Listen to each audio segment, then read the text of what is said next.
이때 회개하는 사람들 이마에다가 뭘 칩니까? 그러니까 4분의 1이는 전쟁도 없는데 요즘 인침받아서 뭐 하겠어요? 그래. 우리는 에베소서에 얘기했던 것처럼 성부, 성자, 성령의 이름으로 우리 세례를 받아서 주님의 몸된 교회가 되었다면 이미 성령으로 인침받은 사람들이다. 여러분, 우리는 택함을 얻었고 예정하신 대로 우리는 그 하나님의 자녀이기 때문에 그 아들로 말미암아 죄 사함 받게 되었고 그 비밀을 우리에게 깨닫게 하셨기 때문에 우리가 지혜가 충만해가지고 하나님 하신 일을 다 배워서 알게 되었잖아요. 믿게 되었고 그런 사람들 하나님의 기업이라 하잖아요. 그 사람들 이마에다가 성령께서 인을 씌웠다는 거 아니에요. 그러니까 교회는 이미 다 인침받은 것이고 이때 얘기하는 것은 뭐냐면 이때 회개에서 인침받는 사람들이 있다는 거예요. 4분의 1이 죽는 전쟁.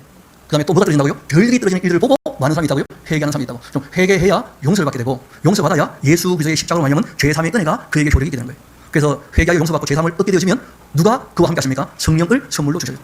여러분, 그 회개하고 용서받아서 죄사함을 얻는 것 이외에는 성령님이 함께 할 수 있는 길이 전혀 없습니다. 딱 유일한 길이에요. 아버지와 아들로 말미암아 성령께서 오시는 거예요. 그래서 회개하고 죄사함을 받았으면 다 성령으로 그 세례받은 사람이 물과 성령으로 거듭난 사람들. 그런 사람들이 이제 주님의 몸된 교회가 되는 거예요. 그러니까 어디 가서 인침받으려고 좀 뛰어다닙니까? 그래. 제가 자꾸 이만희 하면 이것도 삭제될 수 있거든요, 유튜브에. L씨. 신신은 자기들이 24만 4천이 넣겠다고 뛰어다니니까 아무리 봐도 웃기는 거라. 우리가 좀 이따가 14장 보겠습니다만 이때 인침 맞는 것보다요 그 전에 주 안에서 죽어서 부활하는 것이 훨씬 못 있는 사람이에요. 4분의 1이 죽는 전쟁이 그치고 별 떨어지고 난 다음에 회개하는 사람들, 자국 있다가 졸고 있다가 신랑이로다 그때 이제 회개하는 사람들은 이후에 나팔 불 때 그 모든 고난을 다 거치게 되어 있습니다. 다 거치. 왜냐하면 그 고난을 거쳐야 연단이 돼요. 왜냐하면 이때 이제 회개하는 사람들은 검증은 되었지만 연단되었습니까? 안 되었습니까? 이때 회개한다네요. 그리고 이제 그들이 연단을 받지만 이 인침받은 교회가 그 황충 제한 때 5개월 동안 사람들 괴롭게 할 때 하나님께서 거기에서 보호해 주시거든요. 인침받은 사람은 황충이 안 쏴요. 몇 개월 동안요? 그러니까 이게 순식간에 벌어지는 일이 아니고 5개월 동안 지속적으로 황충이 사람을 쏘는데 인침받는 사람은 쏘지 않아요. 그렇게 되면 이제 그때 이 유대인들이 교회를 향하여 이스라엘 백성들이 교회를 향하여 뭐가 나겠습니까? 시기가 일어나는 거예요. 아, 진짜구나. 우리도 어떻게 해요? 믿어야 되겠다. 예수님이 메시아였구나. 그래서 이제 이방인의 충만한 수가 차면 이스라엘 백성들이 시기가 나서 하나님께 돌아올 때가 반드시 있다는 거예요. 그래서 교회와 누구에 대한 얘기를 꼭 같이 봐야 된다고요? 이스라엘을 중심으로 한 회복에 대해서 꼭 같이 봐야 돼요. 우리 한번 이어봅시다. 12절 내가 보니 6시 때 있었는데 큰 지진이 나면서 해가 검은 돌로 짠 성보같이 검어지고 다른 온통 비같이 되고 그리고 하늘의 별들이 무화과 나무가 그렇게 대풍에 흔들려 서리는 열매가 떨어진 것 같이 땅에 떨어지게 되고 하늘은 두루마리가 그렇게 말린 것 같이 떠나가 버리고 산과 성도 다 자리에서 옮겨지게 되고 그때 여러분 그 악한 놈들은요 끝끝내 회개 안 합니다. 땅의 임금들과 왕족들과 장도들과 부자들과 가난한 자들과 모든 종과 자유인들은 굴과 산들의 바위틈에 숨어가지고는 산들과 바위에게 말합니다. 우리 위에 떨어져서 보호자의 안지신 의 얼굴에서와 그 어린 양의 진노의 소리를 가리라. 그때 그 진노의 큰 날이 이르게 되는데 누가 능히 서리오 하면서 끝까지 회개하지 않는 악한 놈들은 항상 있어요. 어떤 분이 아니 이렇게까지도 되는데 왜 회개 안 합니까? 그러니까 우리는 믿는 거예요. 여러분 천사들 중에서도 하나님을 떠나는 놈들이 있었다는 걸 꼭 기억하셔야 돼요. 반면 7장 봅시다. 이 일 후 어떤 일이죠? 4분의 1이 죽는 전쟁. 그 다음 뭐였습니까? 별이 떨어지는 일. 그러니까 별 떨어지는 일에 적어놓으십시오. 두 번째 징조랍니다. 그러니까 이게 순차적으로 딱 일어나게 되어지면 그때 눈치 빠르게 회개하는 사람들이 교회예요. 교회. 마지막 시대의 교회예요. 그게 7장에 나오는 내용입니다.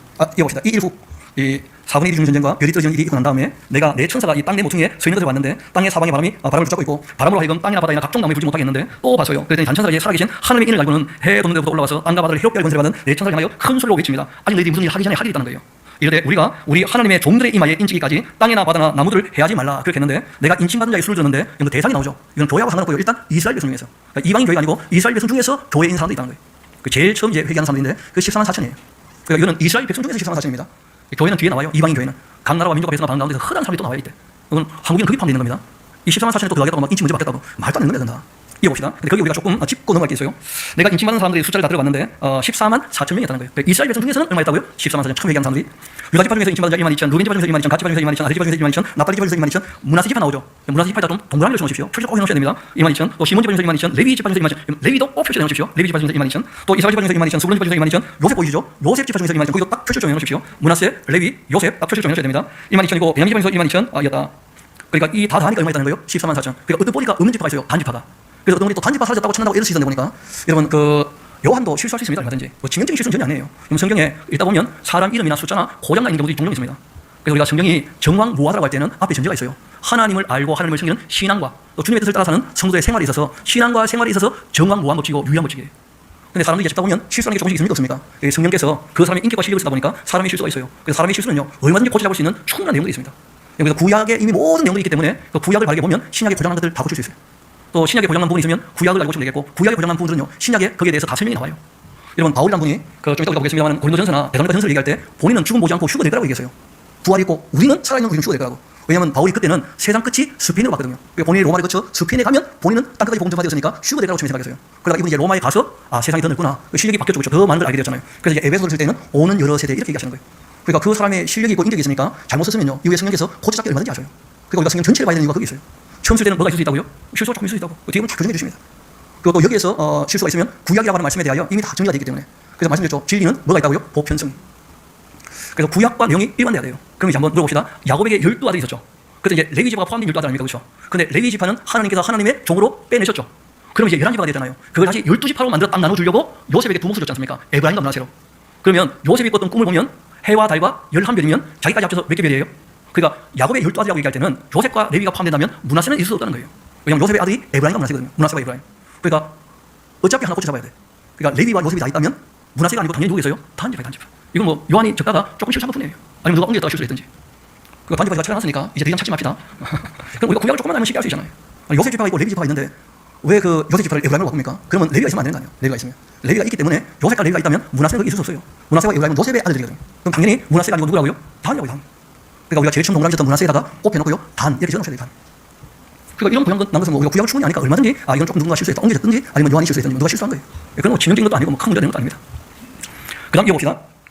이 일 후 어떤 일입니까? 그렇죠. 이스라엘 백성들 중에 14만 4천이 이제 처음 회개했다 하는 것을 보고 난 후에 또 요한이 왔는데 나오죠. 각 나라와 족속과 백성과 또 방언에서 거기 좀 오세요. 한국인 포함 하면 되죠. 그러니까 요한 입장에서는 자기 민족을 먼저 챙기고 보내요. 그냥 이스라엘이니까. 각 나라 족속 백성 방언에서 아무도 능히 셀 수 없는 큰 무리가 나왔고 흰옷을 입고 손에 종려가지를 들고서는 보호자 앞과 어린 양 앞에 서서 큰 소리를 외칩니다. 뭐라고 하셨냐면 구원하심이 보호자에 앉으신 우리 하나님과 어린 양께서요. 그러니까 구원은 나의 믿음이 있는 거 아닙니다. 어떤 것도 막 오직 믿음으로 구원받는다. 그게 아니고 은혜로 구원하신다는 게 믿어져야 돼요. 그러니까 앞뒤 말이 바뀌어서 얼마나 경우 많았어요. 그래서 꼭 기억합시다. 자기 믿음을 믿지 마세요. 왜냐하면 자기 믿음은 뛰었다 붙였다 하니까 뛰어보니까 자기 확실히 믿는 사람이 있다고 보니까 그 확신도 바뀔 수 있습니다. 이 바뀌는 자기를 믿으면 안 돼요. 영원히 변치 않는 하나님을 신뢰해야지.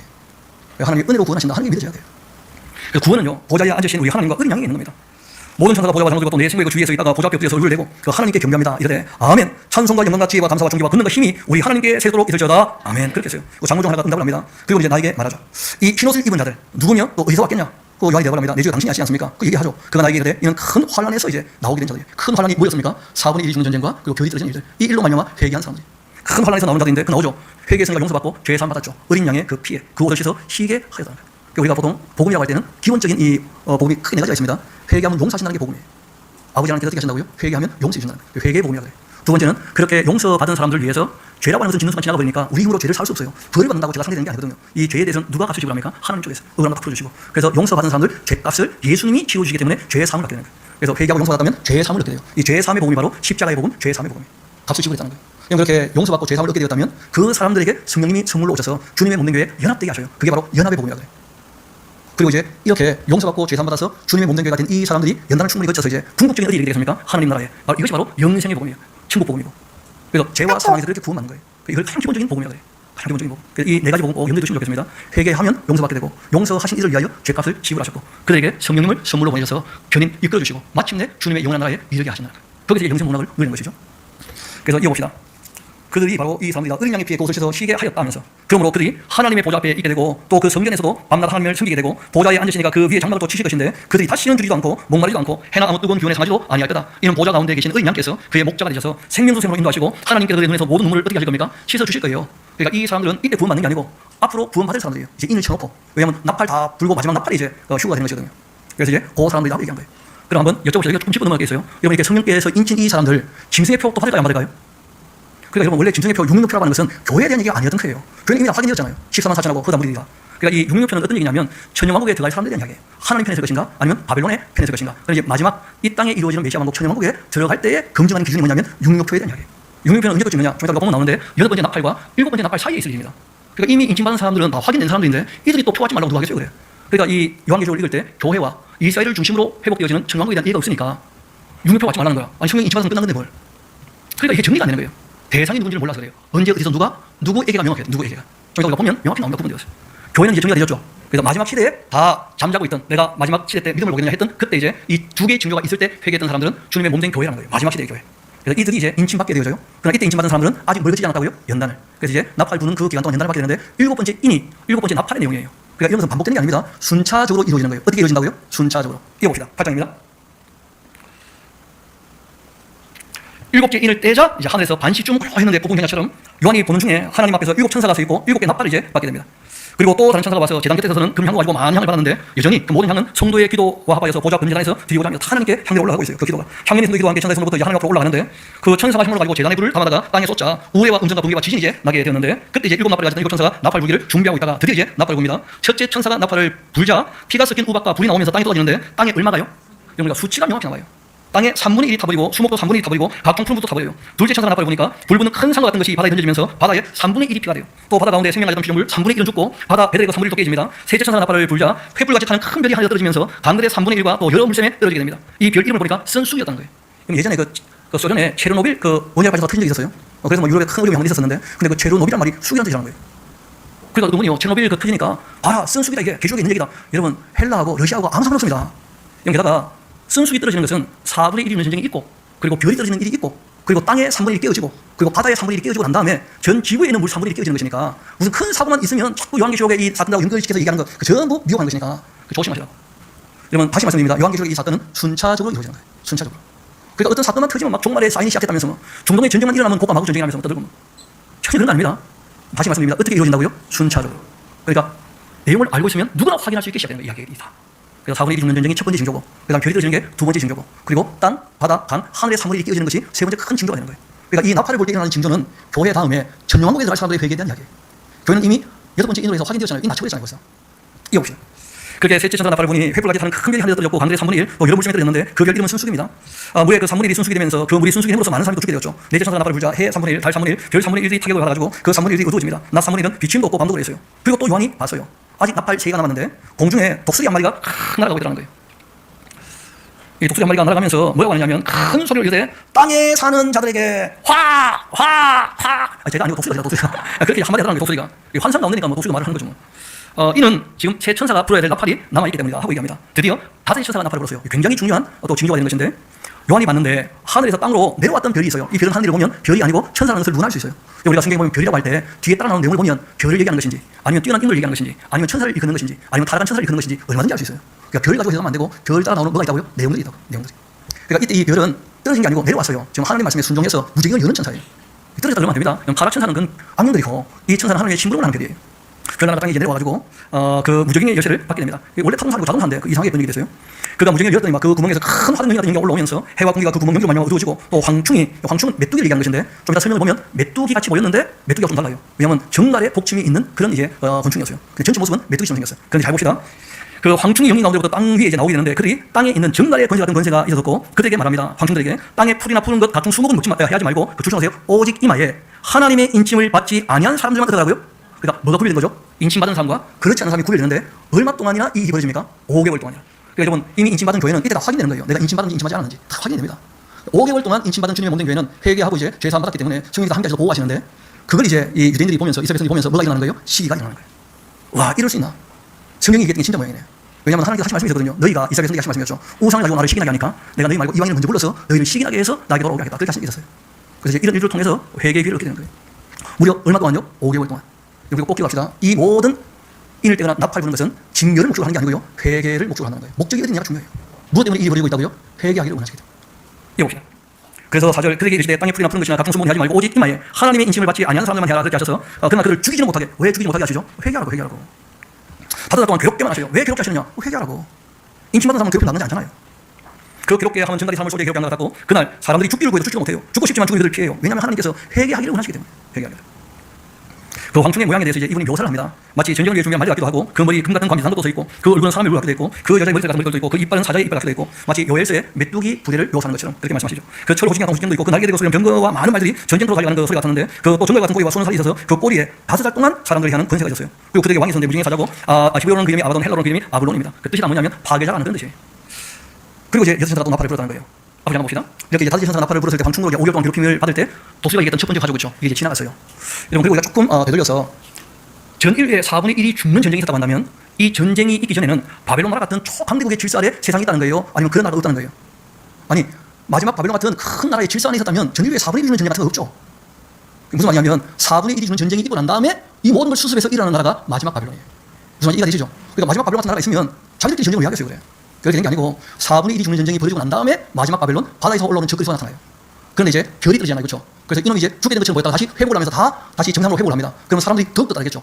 그런데 땅, 바다, 강, 하늘의 3분의 1이 깨어지고 그리고 황충지한까지 이렇게 되어지면 이놈을 따를까요 안 따를까요? 그래서 다시 큰 전쟁이 터지는 거예요. 다시. 그게 별로 어렵지 않죠 뭐. 왜냐하면 좀 이따 우리가 13년 보게 될 텐데 마지막 적그리스도 바벨론이요. 한 나라 대 두 나라이고 두 나라 대 한 나라라는 거예요. 제가 보니까 무슨 말인가 싶은데 지금은 알지 못하나 이유는 아니라 일단 들어놓고 좀 이따 우리가 13장하고 17장 같이 보면 무슨 말인지 이해가 될 거예요. 미리 좀 내가 얘기를 꺼내놔야지만 그때 가서 헷갈리지 않을 거예요. 그리고 이제 이 전쟁이 또 터져요. 이때 전쟁은 전 인류의 3분의 1이 죽는 전쟁이에요. 그 수치가 딱 나와요. 이 전쟁이 끝나고 난 다음에 진짜 마지막 바벨론, 육명표를 찍는 그놈이 이때 일어나요. 우리 한번 봅시다. 여섯째 천사가 납발을 불자 내가 들었는데 하나님 앞 금제단 넷불에서 함성이 나서 납발 가진 여섯째 천사에게 말합니다. 큰강 요브라데에 결박했던 내 천사를 이제 놓아줘라. 그렇게 하자 내 천사가 이제 노임을 받았고 그는 그 연월 일시에 이르러서 사람의 얼마를요? 3분의 1을 주기로 준비되어 있는 자예요. 그러니까 이 모든 일이 순차적으로 이루어질 때 회개하는 사람이 있습니까 없습니까? 그들은 육명표를 안 만난다는 거예요. 충분히 말씀하신 이런 걸 다 봤기 때문에. 그리고 좀 이따 보면 진짜 대단한 사건이 또 한 번 벌어져요. 또 이거 봅시다. 마병대 술들을 봤는데 2만 마리가 되었고 2억의 군대예요. 내가 그들의 술을 들어서 알고 있다는 거죠. 이 모든 것은 다 요한이 봤던 환상이었습니다. 이 환상 가운데 요한이 봤던 미래의 전쟁이죠. 그렇죠? 3분의 1이 주는 그 전쟁 가운데서는 그 말들과 그 위에 탄자들을 보니까 막 불빛과 자줏빛과 또 유황빛도 호신경도 있고 또 말들의 머리는 사자머리 같기도 했는데 그 입에는 불, 연기, 유황 이런 것으로 사람들이 막 죽어요. 요한이 알고 있는 전쟁은 칼이나 창이나 활을 쓰는 전쟁이 아니에요. 그냥 막 불덩이로 사람들이 죽는 그 특별한 전쟁을 봤어요. 요한이 알고 있는 상식 아래서 얘기를 했기 때문에 말이라고 표현을 했던 것 같은데 근데 그 얼굴을 보니까 말이 아니잖아요. 사자같이 생기도 했고 뭐 이런 식으로 이제 얘기를 해요. 이러면서 미래 전쟁이 일어날 보면 알겠죠. 보기 전에 나오는 게 홀날 겁니다. 그럼 그때 가보면 다 알 거예요. 이걸 보고 이런 식으로 표현하시곤 하고 중요한 것은 이 세 가지 재앙 자기들의 그 입에서 나오는 불, 연기, 유황으로 말미암아서 전 인류의 얼마가요? 3분의 1이 이렇게 죽임을 당해요. 그 말들의 힘은 입과 꼬리 있고 그 꼬리는 뱀 같기도 하고 또 꼬리에도 머리가 있어요. 그러니까 특별한 것을 봤는데 본인이 알고 있는 상식으로 묘사할 때 이렇게밖에 묘사가 안 되는 거예요. 그러니까 꼬리에도 또 머리가 있고 이것으로도 사람을 쏴요. 탱크만 해도 보면 앞에 포신이 있고 뒤에 기관총이잖아요. 꼬리에서 총알을 가니까 또. 그럼 또 그건 우리 수준이고요. 그때 가봐야 알아요. 그때 가봐야. 대체 어떤 것을 보고 이렇게 묘사했는지 그럼 그때 가보면 알게 됩니다. 이 재앙이 죽지 않고 남은 사람들이 있는데 말씀드렸죠. 꼭 어떤 사람들이 있어요. 끝끝내 회개하지 않는 사람들이 있다는 거예요. 끝끝내. 손으로 하나님을 회개하지 않고 오히려 여러 귀신과 또 보거나 듣거나 다니거나 하지 못하는 금은동과 목소리 우상이절하고 또 그 살인과 보술과 음행과 독실을 회개하지 않는 사람이 여전히 있습니다. 그리고 이제 이어지는 얘기가 뭐냐면 교회 이야기는 이미 인침받는 것으로 다 얘기가 되었는데 이스라엘을 중심으로 회복되어지는 구약에서 예언되었던 메시아 왕국에 대한 얘기를 하려고 하니까 조금 설명이 필요했던 거예요. 10장부터 이제 그 얘기로 넘어갑니다. 10장 이제 읽어봅시다. 내가 보니 누가 보고 있는 거죠? 요한이 보고 있는 거죠. 요한이.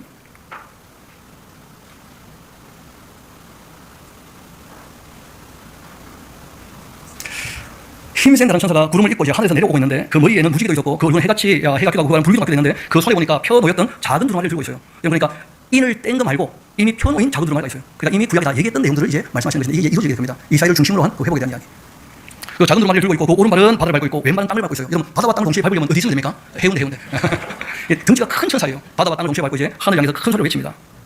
사자가 부르신 것 같은 큰 소리를 외쳤더니 막 그가 외칠 때 일곱 우리가 그 소리를 내고 말하기도 했는데 일곱 우리가 말을 할 때 무슨 내용이 있었던 거죠? 요한께서 기록하고 있더니 곧 들으니까 하늘에서 소리가 나서 말하기를 그 일곱 우리가 말하는 것은 이 뭔가 필요하지 말라 했다는 거예요. 뭐 특별한 일이 또 있는 모양인데 내가 본바 바다와 땅을 밟고 서 있는 그 천사가 하늘 향해 오른손을 들고는 뭐라고 얘기하냐면 세세토록 살아계시느니 곧 하늘과 그 가운데 있는 물건이며 바다와 그 땅과 그 가운데 있는 물건이며 바다와 그 가운데 있는 물건을 창조하시니 가르쳐 맹세하여 이르되 지체하지 아니하리니 여태까지 뭐 했다는 거예요? 그 하늘 오래 천국이 되셨어요. 그게 다 지체된 거죠. 보면 왜냐면 모든 사람이 구원받기를 원하시거든요. 진짜 오래 천국이 되셨어요. 근데 이제는 뭐 하지 않는다고요? 그러니까 적어도 4분의 1이 죽는 전쟁, 또 별이 떨어지는 일, 또 땅, 바다, 강, 하늘 3분의 1이 깨어지고 황충이 일어나고 그리고 3분의 1이 죽는 전쟁이 일어나는 이런 징조가 있게 되었다면 더 이상 지체하지 않아요. 예수님께서 징조가 일어나게 되었다면 그 한 세대가 끝나기 전에 예수님 재능이 있다고 얘기하셨거든요. 그러니까 징조가 일어나고 난다면 지체할 수가 없어요. 지체하지 않으실 분들은. 왜냐하면 징조가 일어났기 때문에. 그래서 지체하지 아니하리니. 일곱째 천사가 소리를 이제 낼 텐데 그런데 그 납발을 어떻게 할 때요? 불기 전에 있을 일이 있어요. 불려고 할 때 있을 일이 있어요. 예전에 제가 이 천왕국에 대한 내용이 다 정리가 안 돼가지고 불게 될 때로 고칩시다 했는데 다시 고칩시다. 원래 그 내용 대로가 맞아요. 왜냐하면 불려고 할 때에 무슨 일이 있느냐면 엘리야를 보내셔요. 미리 예언했던 내용도 있어요. 그럼 예수님 초림 전에도 왔던 엘리야가 있죠. 누굽니까? 그 세례 요한이잖아요. 예수님 재림 전에도 누굴 보내셔요? 엘리야를. 두 증인 이야기예요. 이건 마지막 납발 불기 전에 있을 일이에요. 그래서 불려고 할 때 성경이 얘기했던 내용이 있고 또 불게 될 때 있을 일이 있어요. 그러니까 불려고 할 때는 예언자가 올 것이고 불게 되면 교회는 어떻게 해요? 불이 붙은 유리가 건너편에 건너가게 되고 그리고 이제 이 땅에는 진노 대비 굽어지고 진노 대비 굽어질 때 이제 그 인침받은 육류표를 안 받은 사람들을 이제 주님께서 보호해 주시고 그리고 이 땅은 완전히 이제 새롭게 될 것이고 그리고 예수님 오실 것이니까 그 내용을 이제 우리가 천천히 또 보러 갑시다. 10절 다시 한번 봅시다. 일곱째 천사가 소리 내는 날 그 납발을 불려고 할 때에 있을 일이 있습니다. 하나님이 그 종 선자들에게 전하신 복음과 같이 하나님의 비밀이 어떻게 될 거라고요? 이루어지게 될 것이다. 그래서 이스라엘 회복에 대한 이야기들이 펼쳐지게 될 겁니다. 하늘에서 나서 내게 들리던 그 음성이 또 내게 말하여 이르되 너 가서 바다와 땅을 밟고 서 있는 천사의 손에 펴놓였던 두루마리를 가져라. 펴놓인 두루마리 이미 다 알려져 있는 내용들이에요. 내가 천사에게 나가서 작은 두루마리를 달라 했더니 천사가 이르되 갖다 먹어버리라. 너 배에는 쓰지만 내 입에는 꿀같이 내가 했고 내가 천사의 손에서 작은 두루마리를 갖다 먹어버리니까 내 입에서 꿀같이 나지만 먹은 너의 내 배는 쓰게 되었어요. 그때 하신 말씀이 있습니다. 그가 내게 말하기를 너가 많은 백성과 나라와 왕과 임금에게 뭐 해야 될 거라고요? 다시 예언해야 될 내용이 있어요. 이 복음이거든요. 그러니까 교회에 대한 이야기는 이미 마무리되었는데 아직 남아있는 게 있다는 거예요. 그게 뭐냐면 육명표를 받지 않고 천년왕국에 대한 이야기예요. 그래서 앞으로 잠깐 봅시다. 우리가 아브라함 이야기보다 좀 그대로 올라갈 필요가 있고 실제로 조금 더 올라가야 될 필요가 있습니다. 여러분 그 하나님의 창조와 인간의 타락과 홍수 심판까지 이야기는 원역사가 되잖아요. 그렇죠? 그리고 이제 새로운 역사는 바벨탑으로 시작되었죠. 언어가 다 흩어진 것이. 이 바벨론에 대해서 우리가 꼭 두 가지를 염두에 두셔야 됩니다. 하나는 뭐냐면 하나님이 주인이 아니고 자기가 주인이 되었다는 것이 바벨론 성읍에 대한 이야기예요. 교만. 가장 근원적인 죄악을 얘기하는 겁니다. 두 번째는 스스로 엉덩이를 판 그 우상숭배 바벨탑 사건이에요. 이러면 우상숭배를 왜 하죠? 탐심이 곧 뭐라는 거예요? 우상숭배. 그러니까 모든 죄의 가장 근원이 뭐냐면 하나님 앞에서 교만한 것과 그리고 이제 욕심으로 사는 거예요. 그래서 이제 예레미야서를 봐도 너희가 하나님 앞에 두 가지 악을 행했다는 거예요. 두 마음이 있다는 거예요. 가장 근원적인 악한 마음이. 그게 뭐냐면 생수에 근원되는 하나님을 버린 것. 자기가 주인인 거죠. 두 번째는 스스로 엉덩이를 팠어요. 우상을 만든 것이죠. 근데 그 엉덩이는 물을 젖주지 못하는 엉덩이에요. 그러니까 이 두 가지 마음이 있으면 안 돼. 무엇과 뭐죠? 교만과 욕심이에요. 이게 이제 바벨론 정신이라 그래요. 뭐라 된다고요? 그러니까 음녀 바벨론이 바로 우상숭배, 이 욕심을 얘기하는 거예요. 그리고 이제 그 큰 성 바벨론이 뭐겠어요? 그러니까 인간이 주인되는 세상이에요. 하나님 주인이 아니시고. 뭐 크게 복잡한 게 아니에요. 그런데 이 바벨론이 이제 세워져가지고 하나님께서 말을 가지고 온 세상에 흩어지고 난 다음에 만난 사람이 있는데 기억나실 겁니다. 누구냐면 바로 아브라함이에요. 근데 하나님께서 아브라함을 부르실 때 이렇게 말씀하십니다. 여호와께서 아브라함에게 이르시되 너는 너의 고향과 친척과 아버지 집을 떠나서 내가 너에게 보여줄 땅으로 가도록 해라. 내가 너로 큰 민족을 이루게 할 거고 또 너에게 복 주어서 네 이름을 참되게 하겠다. 너는 복이 될 거다. 너를 축복하는 자에게 내가 복 내리고 너를 저주하는 자에게 내가 저주할 텐데 땅의 모든 족속이 누가요? 그러니까 아브라함을 부르신 이유는 이스라엘만을 위한 게 아니고요. 땅의 모든 족속을 위해서 부르신 거예요.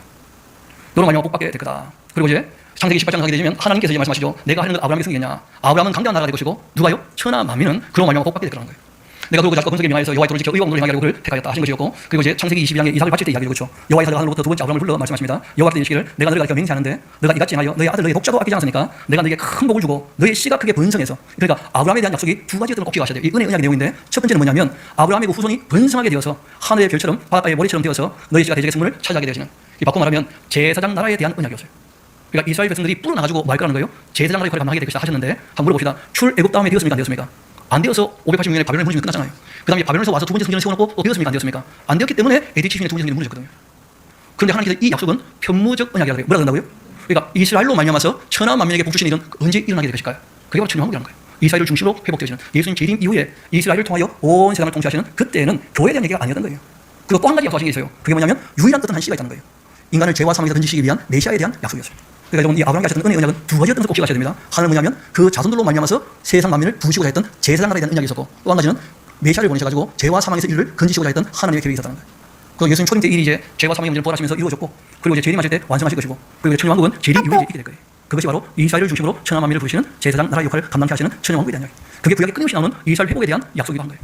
그래서 이것이 이제 여러분 아브라함에게 아들이 몇 명 있었죠? 8명이잖아요. 8명. 이스마엘이 있었고 또 그들하고 결혼해가지고 또 6명이 더 났잖아요.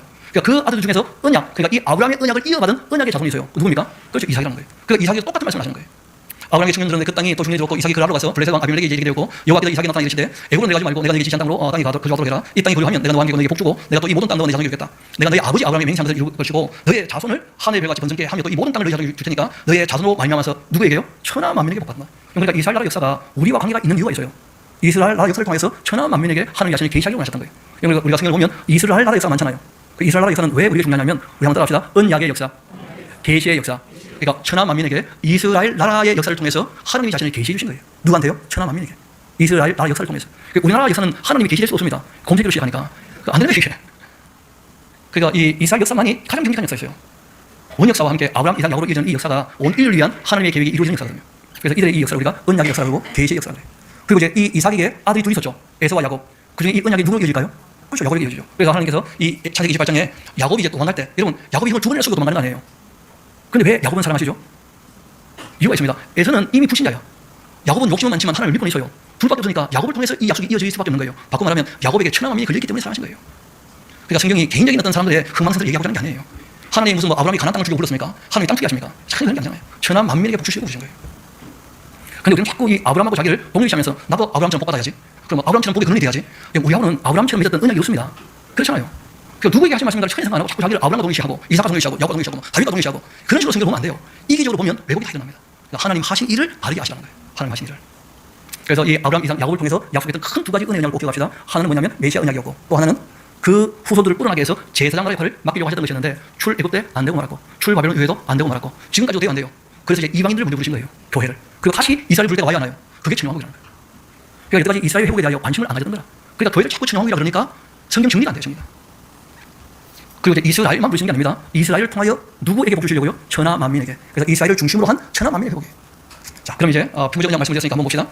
25절, 사도행전 3장 25절 봐요. 너희는 선자들과 자손이고 또 하나님이 너희 자손과 더불어 세우신 언약의 자손이지 않느냐. 예루살렘 사람들에게 얘기하는 거죠. 아브라함에게 이르시되 땅의 모든 족속이 너의 씨로 말미암아 복받겠다 했을 때 그 씨는 예수님이고요. 또 번성하게 하는 씨는요 이스라엘 백성들이죠. 그렇죠?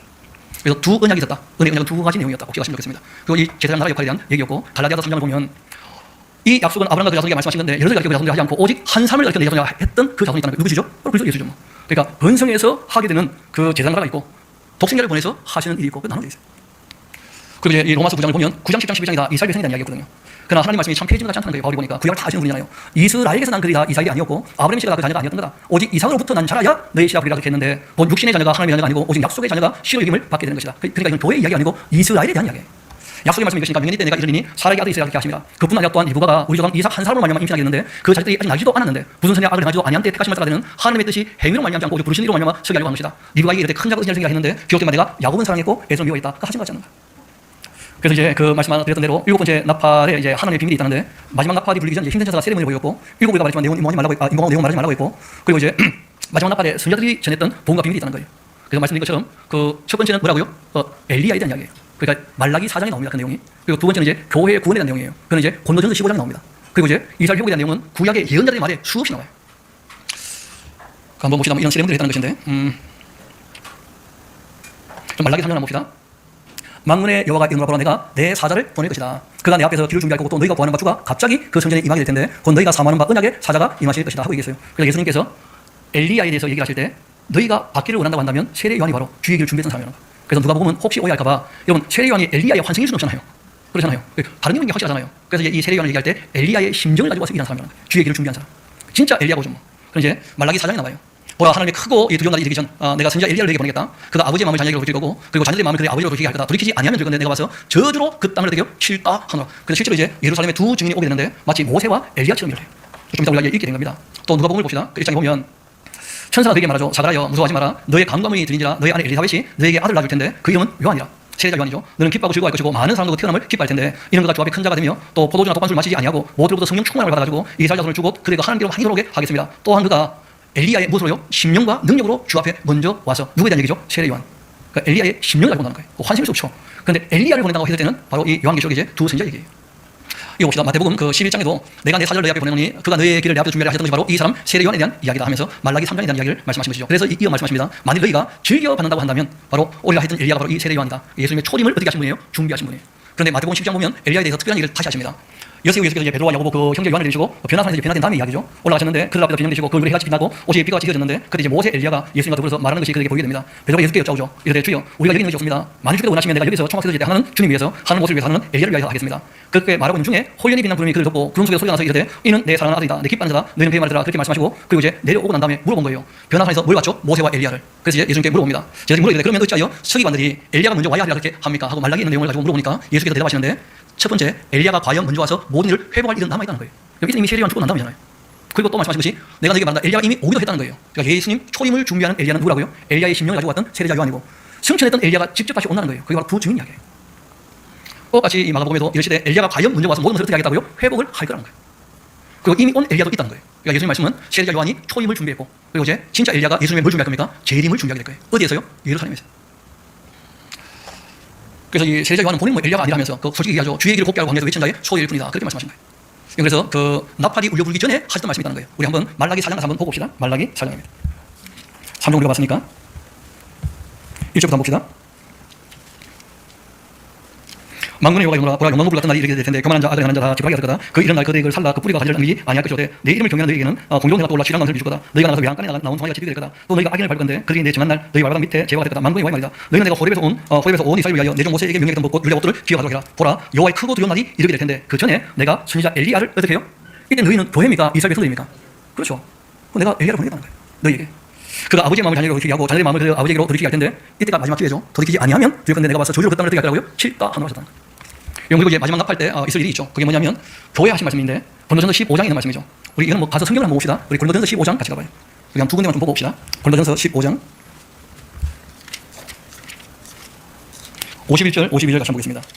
고린도전서 15장 51절 52절 보라 내가 너희에게 비밀을 말하는데 우리가 다 잠잘 것 아니고 어떤 나팔이에요? 여러분 나팔 7개면 7번째 나팔은 무슨 나팔이겠습니까? 마지막 나팔이죠 뭐. 그래서 가토도 살핀 게 마지막 나팔. 거기에 순식간에 다 혼연이 변화될 거다. 나팔 소리가 나면 죽은 자들이 썩지 아니할 것으로 다시 살아나고 뭐겠습니까? 부활이죠. 그리고 우리도 변화될 것이다. 혼연이 변화되는 것은 뭐겠습니까? 휴거죠 휴거. 근데 거기 바울은 우리라고 표현하고 자기는 휴거될 거라고 하는 거예요. 이때는 이제 바울은 그렇게 생각했어요. 이걸 잘 몰랐으니까 아직까지. 계시가 완성되기 전이었거든. 또 우리 어디 왔냐면 대사로니가 전서 4장 같이 한번 봅시다. 4전 4장. 거기 이제 아주 중요한 그 순서들이 좀 나옵니다. 이런 내용을 알아놔야 또 우리가 이후에 14장 내용도 이해하기가 좀 쉬울 거예요. 우리 대사로니가 전서 4장 같이 한번 봅시다. 13절부터 한번 봅시다. 형제들아 자는 자들에 관하여 너희가 알지 못함을 우리가 원치 않는다. 이는 소망이 없는 다니와 같이 슬퍼하지 않게 하려고 하는 것이다. 우리가 예수께서 죽으셨다 같이 살아나심을 믿는다고 한다면 이와 같이 예수 안에서 자는 자들도 하나님께서 잘 봐요. 그와 함께 뭐라고 되어 있죠? 데리고 오신다는 거예요. 여러분 14장에 보면 14만 4천이 또 나옵니다. 이 14만 4천은 누구냐면 부활해서 이 땅에 인침받다가 휴거될 사람들을 예수님과 함께 데리고 오신 분이에요. 그러니까 여러분 순서를 잘 기억하셔야 됩니다. 마지막 나팔이 불면 제일 먼저 뭐가 있겠습니까? 낙원에서의 부활이 있어요. 부활이 있으면 부활한 사람 중에 예수님께서 얼마를 챙기신다고요? 14만 4천을. 그리고 이제 구름 타고 예루살렘으로 오실 거예요. 그렇게 이제 오시게 될 때 천사는 또 어떻게 한다고요? 다 인친 받은 사람들 다 불러 모을 거라는 거예요. 예루살렘으로. 그래서 어디서 예수님을 영접해요? 예루살렘 그 위 공주의 주님을 영접하고 그 다음에 가는 거예요. 교회는 그렇게 이제 완성이 되는 겁니다. 이어봅시다. 그렇게 그와 함께 이제 데리고 이제 오시는 일이 있는